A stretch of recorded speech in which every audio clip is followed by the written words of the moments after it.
आजचा दिवस जरी खूप छान वाटत असला ना, तरी मन अगदी जड झालंय. कारण आज आपल्या लाडक्या बाप्पांना निरोप देण्याची वेळ आली आहे.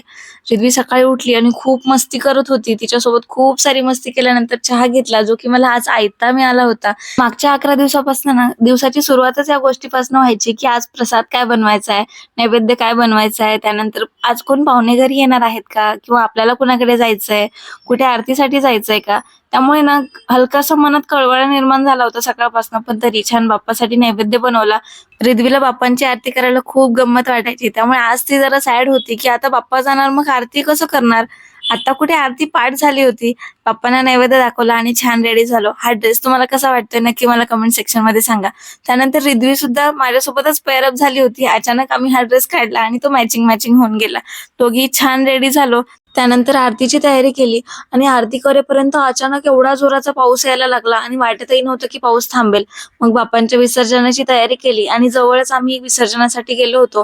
तिकडे जाऊन बाप्पांची पूजा केली आणि बाप्पांचं रूप पाण्यात विलीन होतंय, पण त्यांचा आशीर्वाद आणि कृपा नेहमी आमच्या सोबत आहे. बाप्पा पुढच्या वर्षी पुन्हा लवकर या अशी प्रार्थना करून तिथून घरी आलो. घरी येऊन खाली मखर बघून तर अजून आम्हाला घर खायला उठलं होतं. अजिबातही घरात करमत नव्हतं. खाली सोसायटीमध्ये पण गणपती विसर्जन होतं. मग रिद्वीला काही शांत बसवेल का? तिला असं झालं होतं, की आई मला कधी घेऊन जाईल? कारण कंटिन्युअसली म्युझिकचा आवाज येत होता. त्यामुळे तिला काही स्वस्त बसवत नव्हतं. मग आम्ही खाली गेलो आणि तिकडे सुद्धा आम्ही आरती केली बरं का. त्यानंतर रात्री 8-9च्या दरम्यान आम्ही भाईंदरला गेलेलो गणपती विसर्जन बघायला.